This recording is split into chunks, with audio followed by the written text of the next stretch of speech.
Statistics Canada recently reported that household debt has yet again reached an all-time high in this country. The ratio of debt to disposable income rose to 162.6% in the third quarter. For some people, that poses a dilemma this RRSP season. Purpose Investments CEO Som Seif is here to help.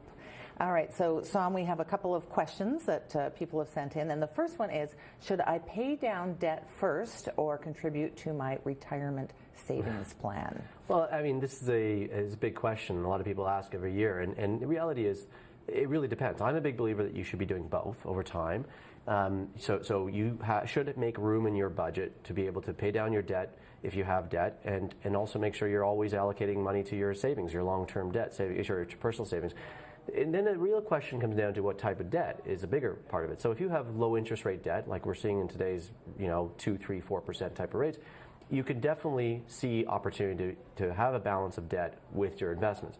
But if you're talking about credit card debt, I mean, this is a very simple answer. It's you pay down the debt. I mean, 20%, 15%, or whatever the interest rate on credit card is, if you're carrying any of that, that's your first and number one priority when you've got capital that you want, excess capital you want to put at work. I mean, this is a very timely question, particularly this year, as we say in the intro, that we're at an all-time high of debt. Yeah. And if people seems are sensitized to this, but what you're saying is really that if you've got something like a nice line of credit or mortgage at a really low rate, that's okay. Leave that as it is and just put the savings into retirement. Think of it this way. I mean, and this is not advice, and not everyone can generate great returns, but if you've got a 2 or 3% interest rate on a line of credit, let's say home line of credit, and you have $10,000 in your line of credit or $30,000 in line of credit, and you're going to put some money at work, you could actually make money in the markets that should, in a TFSA or an RSP, that should generate greater than 2 or 3% cost of debt.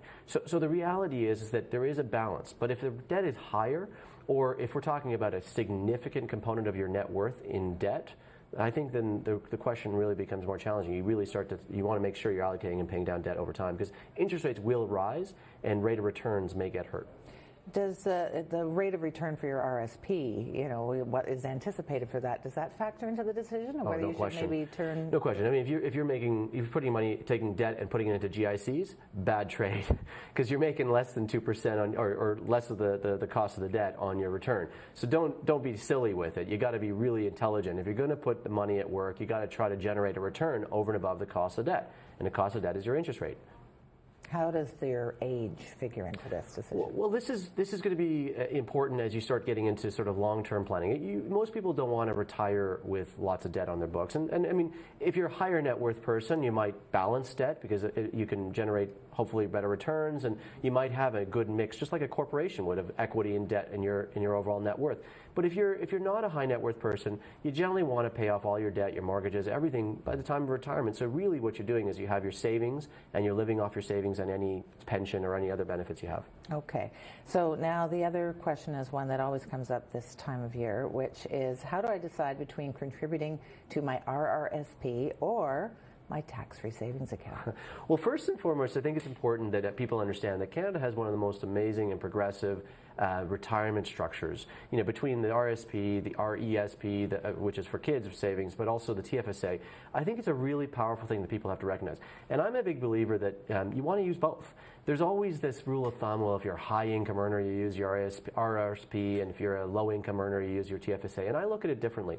I think they're both really valuable. It depends on sort of different needs. But the RSP, absolutely, if you're a high income earner, you want to maximize it. Your first capital should go there because you get the tax benefit back, and you use gross income as opposed to after-tax income to invest.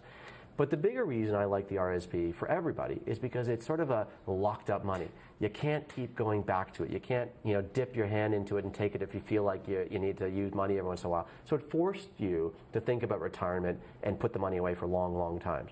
TFSA, on the other hand, can be used more sort of from time to time if you need to make short-term investments. Right. You can take the money out, That's and right. as long as you put it back in at some point. Then there are penalties and some trickery things that are in there, and I think people get caught in that stuff. So you just got to be a little bit more careful with the TFSA.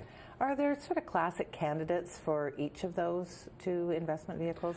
Well, I think the beautiful thing about both is they're tax-free in the terms of that any income that you generate or any returns you generate are not taxable at source. So what's great is, for instance, if you have bonds, you want to put them in your registered, your RSP or TFSA account. Both of them are really the same in that sense. The withdrawal, though, is a different thing, because if you, let's say you put a big capital gain asset and you make a nice capital gain, let's say a stock, into your TFSA, when you withdraw the money, you're not taxed. On your RSP, you are taxed at the time of withdrawal as if it's income. Now, you mentioned earlier sort of the higher income types were more suited for one or the other. Is there sort of an income threshold? Well, it's a rough, I'll give it roughly, but let's say you're south of $35,000 or thereabouts, you're probably looking at TFSA. If you're north of 35, or sorry, you're higher income in the highest tax brackets, you probably want to use your RSP. And in the middle, it's probably a bit of both. In my opinion, I think everyone should be thinking about a bit of both.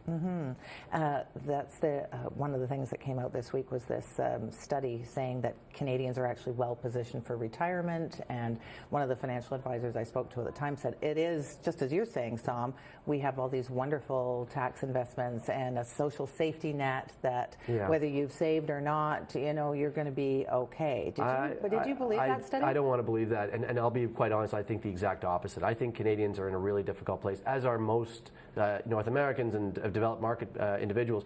The reality is that, look, as governments are strapped, we're going to have to recognize that we have to take more responsibility to think about our long-term retirement planning. And so the last thing I want to see is a report like that come out and give people because the headline on that was 83% of Canadians are going to be prepared. Well, you don't buy it. No, I don't at all. And I think it's actually going to be much worse than we think. I think it's going to be one of the biggest issues beyond health that we're going to face in the future is that, look, the baby boomers were positioned because they had defined benefit programs and they have had the housing market. As we go into the next generation, they don't have the housing market. Housing market returns are going to be very different than they were over the last 30 years. And then second is most people have to deal with DC or defined contribution programs or no program, and therefore I think it's going to be a very difficult retirement market unless people take it upon themselves to start saving and putting money away on their own initiative. And watching shows like these. And watching shows like this. Okay, thanks so much, Som. Great to be here.